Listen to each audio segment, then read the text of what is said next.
Hello, and welcome to the Drunken Storytellers podcast, where I tell folk tales and folklore from around the globe. So sit back, grab yourself a drink, and enjoy the show.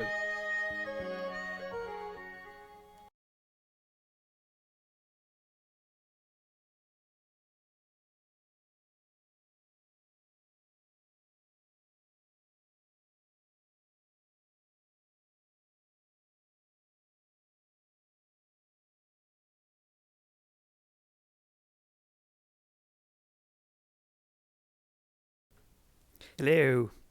Sorry about that. I don't know why that just went quiet then for a second. I was trying to get it to replay and it didn't seem to want to replay for some reason. So, yeah, well, whoops. Right, so where am I? Okay, yeah. Good evening, morning, afternoon, or kind of whatever time of day it is that you're actually listening to this as a podcast. Now this is the latest episode of my little random drunk folklore thing that I do. Quick apologies about last week's episode to everybody who listened to that on the podcast. There was a little bit of an editing faux pas in there. I am very sorry about the loud noise belch thing that came across kind of halfway through the tale. I had intended to edit that out. I didn't. I'm really sorry about that. This is not a side of me that I kind of wanted to show. So even though I do get drunk a little bit tipsy during these, I don't intend to try and put those things out there.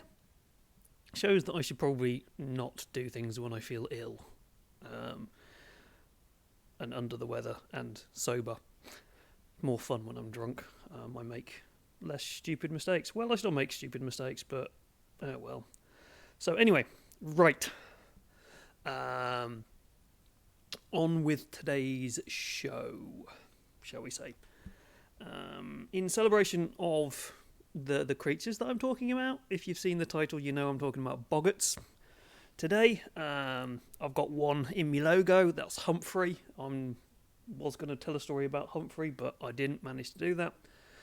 So, again, this thing has messed up.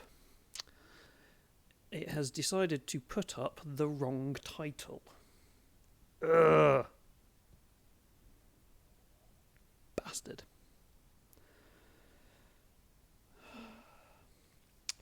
Again, serves me right for not paying attention. Oh well. So yeah, ignore the name. That's not the name. It's not Prague again. I don't know why this keeps doing this. I changed the name on OBS and it comes up and then it goes and then it goes live with sodding Prague. Stupid thing. So yeah, no, I'm not talking about Prague. So yeah, anyway, in celebration of talking about Boggarts and not Humphrey, who is my Boggart on my logo, I'm going to be talking about other Boggarts. I'm going to be talking about Boggarts related to kind of Manchester and Lancashire, kind of where they come from. So I'm actually drinking some Shindigger, which is a local Manchester brewery. This one is Mango and Chained. It's kind of a sweet, nice, fruity session IPA. It's nice and fruity and tropical, unlike the little bastard fucknuts that are Boggarts. So yeah, good luck with that. Also, if anybody is actually watching this at the moment, I don't think anybody is. Oh no, there is someone watching me. Wow, hello. I know that last week when I was doing this part of the podcast, apparently there was a lot of feedback on my mic at random times. If that happens, can you let me know in the chat as soon as possible, please? So I can pause talking, I can record that as background noise, and then edit it out a lot smoother in post-editing for the actual podcast part of it. So yeah, please do let me know. But yeah, where am I and what are my notes? Yeah, so I've got no real news to talk about this week. Nothing interesting has happened this week to me, or last week and things. Only thing is the Vesson stuff is moving along quite nicely. I'm doing some writing and I got far too carried away in the background story of writing that and not the actual scenario that I'm going to be running. So that's kind of funny. I get far too involved in these things when I do them. It's like, yes, I should write a story. It's like, no, let's just write the background and get really involved in the background and create massive amounts of detail that are never going to be looked at because it's a one shot and is going to only last 3 hours. But that's me. Hey. Oh, I've also started writing some interesting things for Vampire the Requiem. This may or may not get released. I'm just playing with some ideas. Because why not?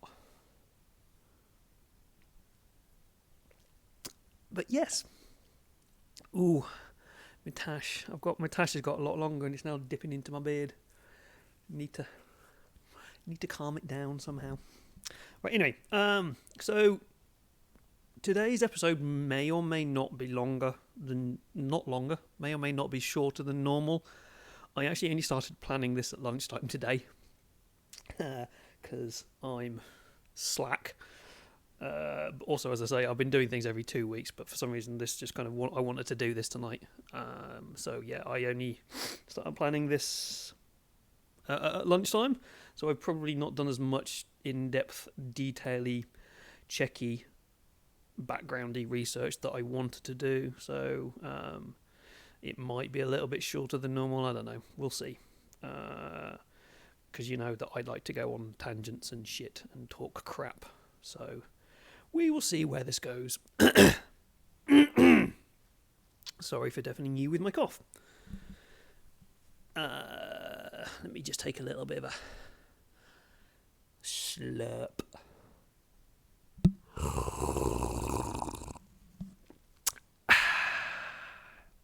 That'll be edited out in the podcast, but for the one person who's watching me now, you had to hear that. Yeah, sucker. I'm evil, and that's going to be up on the YouTube video as well. I know what I'm doing. I'm professional. Right, anyway, yeah. So today I'm going to be talking about those wonderful, friendly, happy-go-lucky little mischievous fucknuts known as Boggarts. So first things first, as always, what actually is a Boggart? Where do they come from? What are they? Who are they? And why are they fucknuts, basically? So it's a creature from English folklore. I'm staying for once. I'm actually staying in England. I'm not venturing out elsewhere and looking at other weird countries and stuff. I'm staying in England, and I'm staying even more local to than just England. I'm staying to kind of Lancashire and Manchester. So Manchester is just kind of at the bottom edge of Lancashire, and there's bits of North Manchester that actually fit in the Lancashire county. The big cities in England and counties, they kind of don't really fit together. You get the big cities and they don't fit in a county. But Lancashire, you've got Lancashire and Derbyshire kind of, and Cheshire, all kind of around Manchester. So yeah, Lancashire's the north. So we're talking about those in Boggarts kind of around this area. That's where they're most famous for. They generally come from Lancashire, but I'll deal with that later. They're generally malevolent little trickster or mischievous goblin-like creatures, and some are known to take on different forms.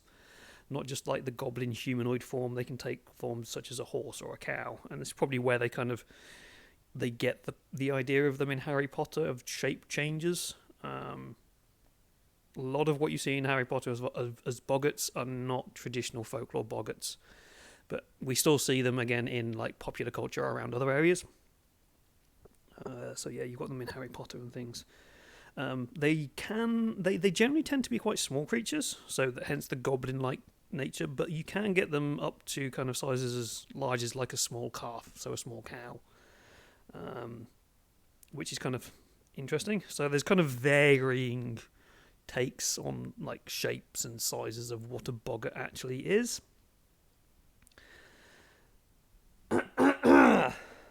Excuse me, I'm coughing a lot. Dry throat, I should take a drink. I should slurp again down the microphone just to annoy you.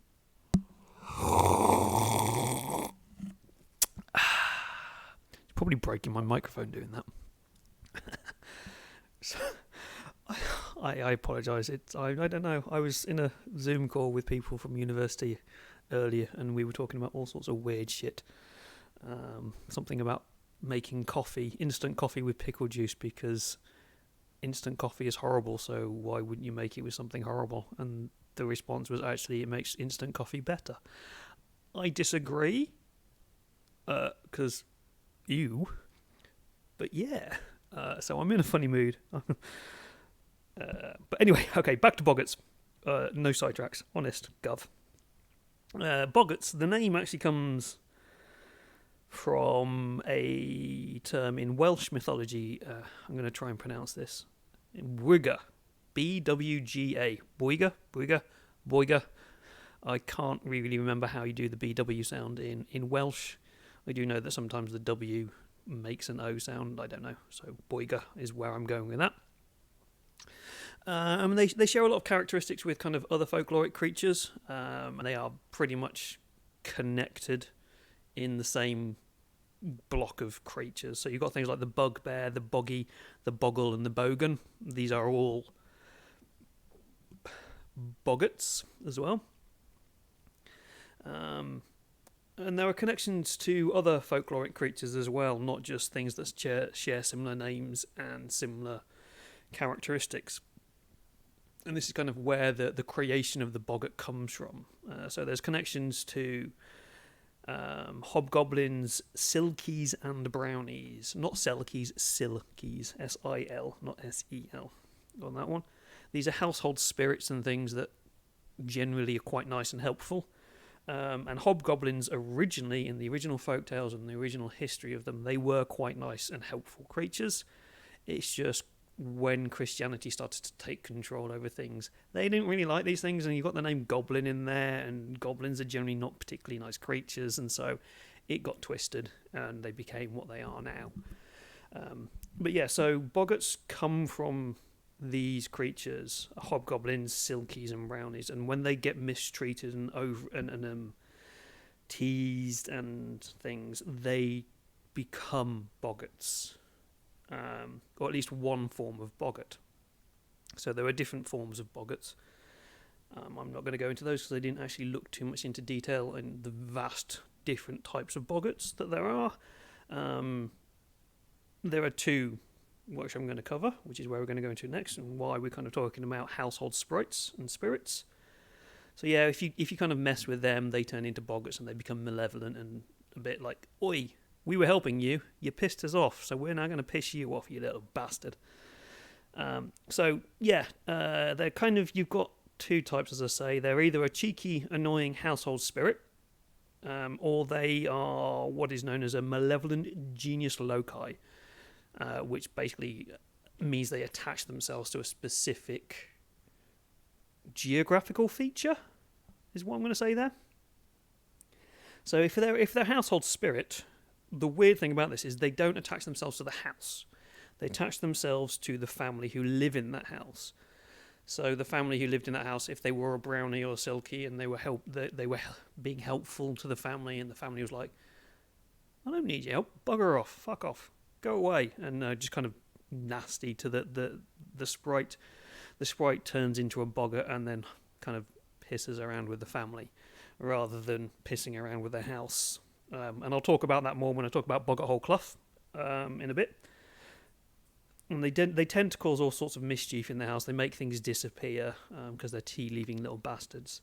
They make milk go sour and they make dogs go lame and stuff like that. When they're kind of connected to a geographical location, so things like fields, marshes, or other landmarks that kind of have a bit of a mystery behind them, this is when they get a bit more evil and a bit more malevolent and nasty. They are often connected with child disappearances and abductions of children, so they do take on a much more malevolent, evil feel to them.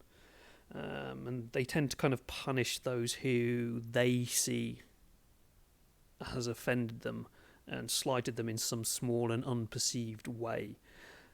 So be careful if you're out in an area where there's a boggart. Be careful, because you never know what's actually going to piss it off and what kind of things will lead it to be upset and then take its punishment out on you.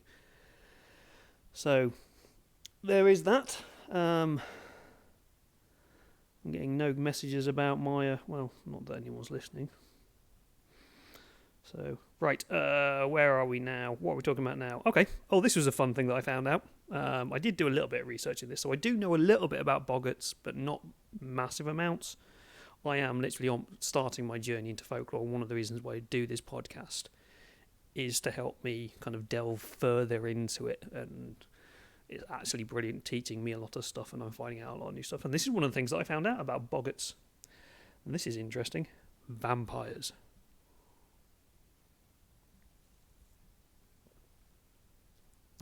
Boggarts and vampires.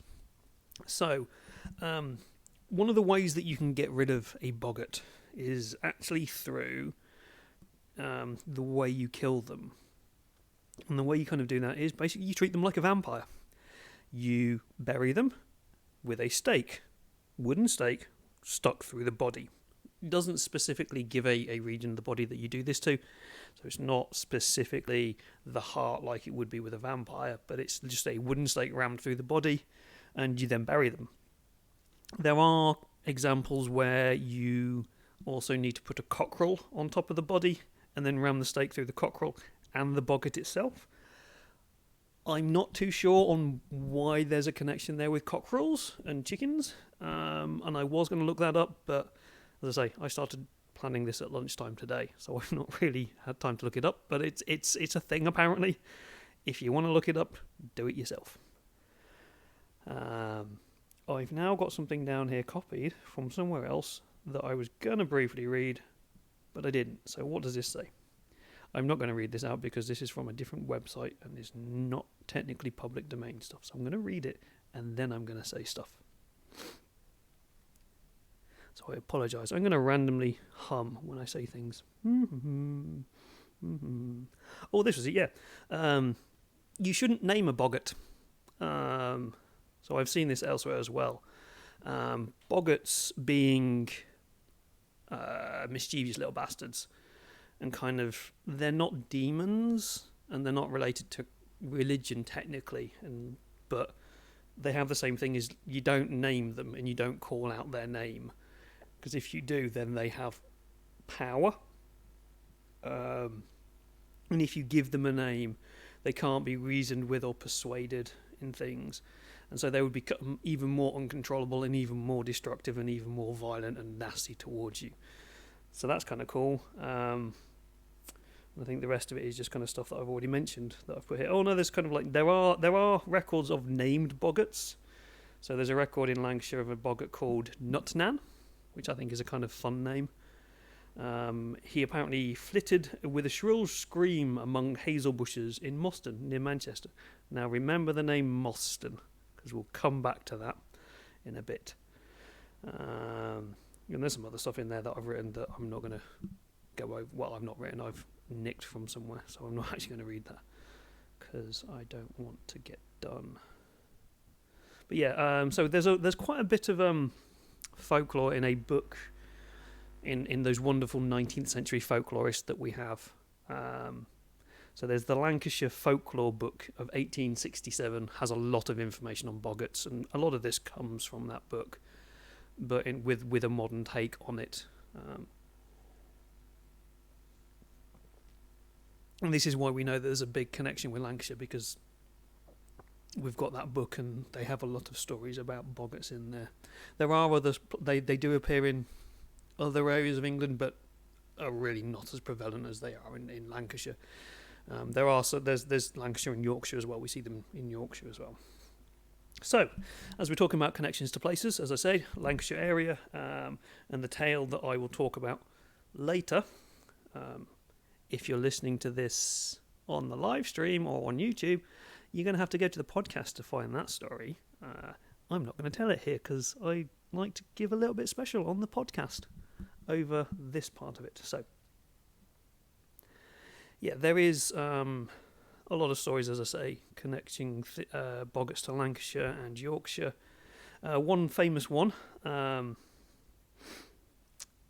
is, as I mentioned earlier, a place called Boggart Hole Clough. This is a municipal park in Manchester, hence why I say it's local today. Be local, keep it local. So yeah, Boggart Hole Clough sits on the border between the boroughs of Blakely and Moston, as I say. Keep your eye out for Moston, in North Manchester. It's a really nice little municipal park. It's got some really wooded areas that seem quite overgrown and just kind of left to go where they are. There's a lake in the middle of it, and then there's some like playing fields and stuff in there as well. And it's surrounded by a lot of housing estates. And I'll leave that up to your imagination with Manchester and housing estates. Yeah, we'll see. But yeah, clough is actually an old northern dialect word for a wooded, steep-sided valley. And yeah, Boggart Hole Clough has quite a few of these running through it. So these are kind of the areas that have been left to kind of go natural. There's also a few culverts and drains and things that run through it as well. But there's a few cloughs that run through it, and these all have Boggart stories connected to them. And there's many kind of little folk tales and folk legends that connect Boggarts to this place. One of the stories that is really easy to find when you look at this is the story of George Chietham, who was a local farmer back in the day. There's no real connection to a date that I could see on my quick little research that I did today on it. But yeah, George Chietham, who's a local farmer, and he was forced to flee. Words. He was forced to flee along with his family due to a boggart that was tormenting them quite badly. But as noted earlier, boggarts don't attach themselves to buildings, they attach themselves to families. So George Chietham Chietham is also another area in Manchester, Chietham Hill, so there's another connection there to Manchester. George Chietham must have done something to piss off the boggart, or created the boggart somehow by pissing off a brownie, or Silky or something. So he'd done that. It had attached itself to the family rather than the building and the farm that they were living in. And so as they were leaving, the boggart decided he was going to follow them, and he jumped into one of their milk churns. And as they were going along and trying to leave the farm because of his torments, the boggart, I forgot the word, I was going to call him a Silky then. The boggart started tormenting them from outside of the milk churn, inside the milk churn, and was harassing them and calling them like, "Oh, you're running away! Oh, you're all weak and you can't cope with it! Ha ha ha! I made you leave, but I'm following you, so your life is still going to be a misery." Blah, blah, blah, blah, blah. And so yeah, little arsehole basically. Ooh, but yeah. So, being unable to escape this boggart, who's obviously following them around, they decided to return back to the farm. And that's the story. The boggart forced them to leave, but followed them, so they went back again. So it's like, well, we could find a new place, or we could just stay in the same place and have the same problems, or we could go to a new place and have new problems, setting up a new farm with the same bastard who's made us leave. So that's where that kind of comes from. There are other places, as I say, around. So you've got the Boggart Stones. This one's a little bit dark and iffy, I suppose. It's a little bit upsetting in some respects. So there's a Boggart Stones in the Yorkshire moors. These overlook an area of the moors that has connections to something that happened in the 60s. Excuse me. Yeah, so they have connections to things that happened in kind of the 60s and modern history. They overlook the moor where Ian Brady and Myra Hindley, the moor's murderers, some very, very famous English serial killers, where they buried two of the bodies of their child victims. And where the police found the bodies was actually in direct view of the Boggart Stones. So you've got the connection here with Boggarts being connected to child abduction, and then finding it's quite a dark story and connection there, which is a bit weird. But yeah, moving on from that dark connection to Boggarts, we have Boggart Bridge in Burnley. where tradition states that if you cross the bridge, you must give the Boggarts something alive. Ooh. Doesn't state what it needs to be, but it needs to be alive. If you don't, you forfeit your soul. The Boggart takes your soul. So there's that. Again, in Yorkshire, you've got the Boggart roaring holes. These are a group of potholes, not potholes in like road potholes, but potholes as in potholing, like caves and things. These are in the moors and the Yorkshire Dales, where legend has it again that they're... hang on, this is going over different pages, so I'm confused here. Legend has it that they are dwelling in this place is an ugly flesh-eating boggart whose angry growls can be heard echoing from the depths of the caverns. So that's kind of cool. And then there's one last little bit of information I'm going to give you before we begin the tale on the podcast, not on this stream. So if you want to find out what the tale is, you'll have to listen to the podcast. Yeah, so the last little bit is about Boggarts in Lancashire. It is believed that, and again this comes from the Lancashire folklore book as kind of our main source for it, it's believed that the Boggarts were ruled over by a leader who also is connected to a lot of other kind of evil, malevolent creatures within the Lancashire area. And he's an old creature known as Old Ob. Old Ob. And old is the old way of spelling old if you're a northerner, and that's O-W-D. So Old Ob, and Ob is H-O-B, because northerners don't like to say H's. He's a horned and hoofed creature similar in appearance to a satyr. He has an arrow-headed tail and a wicked face with two shining orbs for eyes and a pointed beard.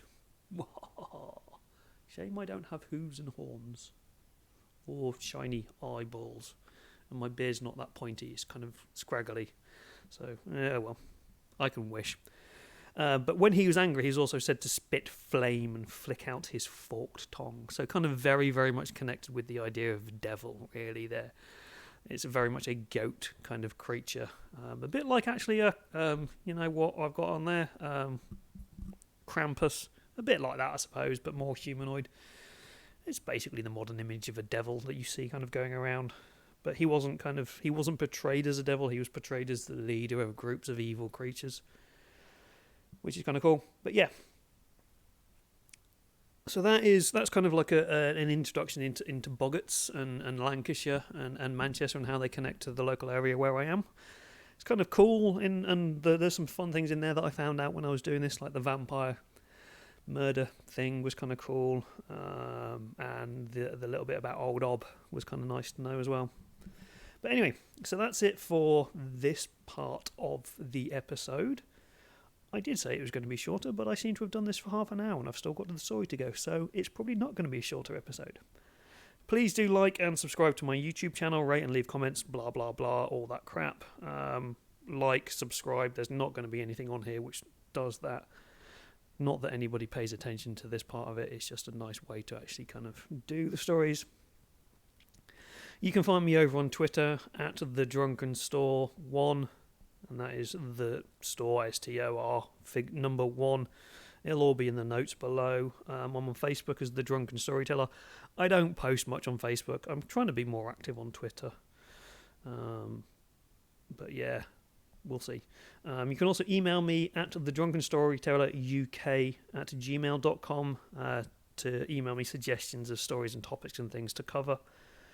Please do follow me on all kind of podcast areas like Spotify, Apple, and Podbean is where most of my stuff goes up. Recommend me to friends and things. But yeah, I do also recommend, if you are listening to this on the video, do go over to the podcast, because I do extra content. It's this exact same thing that I've said here, plus a story or some extra bits. So do go over there and give that a listen. Do share me around. You can also find me over at Darker Days Radio, my other podcast, and this is a horror-themed RPG podcast where we talk about all kind of dark and weird, twisted horror content. I'm also running a game of Warhammer Fantasy roleplay, The Enemy Within campaign over on Gehenna Gaming on Twitch. This is every other Sunday at 8 PM UK time. So the next game is actually going to be this Sunday, which I think is the 7th or 8th of March 2021. So that's going to be fun. We left them on a cliffhanger in the last episode. Currently the first 2 episodes are on the Gehenna Gaming YouTube channel. You can get the others on the video on demand on their Twitch service. And we're hoping that more will come up onto their YouTube soon, so you don't have to subscribe and pay for the videos on demand. But yeah, so that is that. The drink. This drink is, I'm going to neck it, so it's going to about run dry.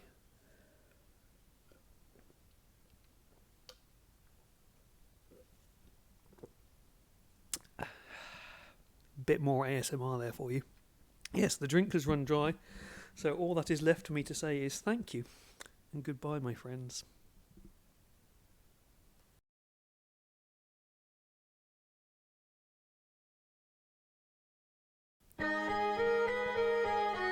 Cheers, Kampai, Salute, Gambe, Skål, Prost.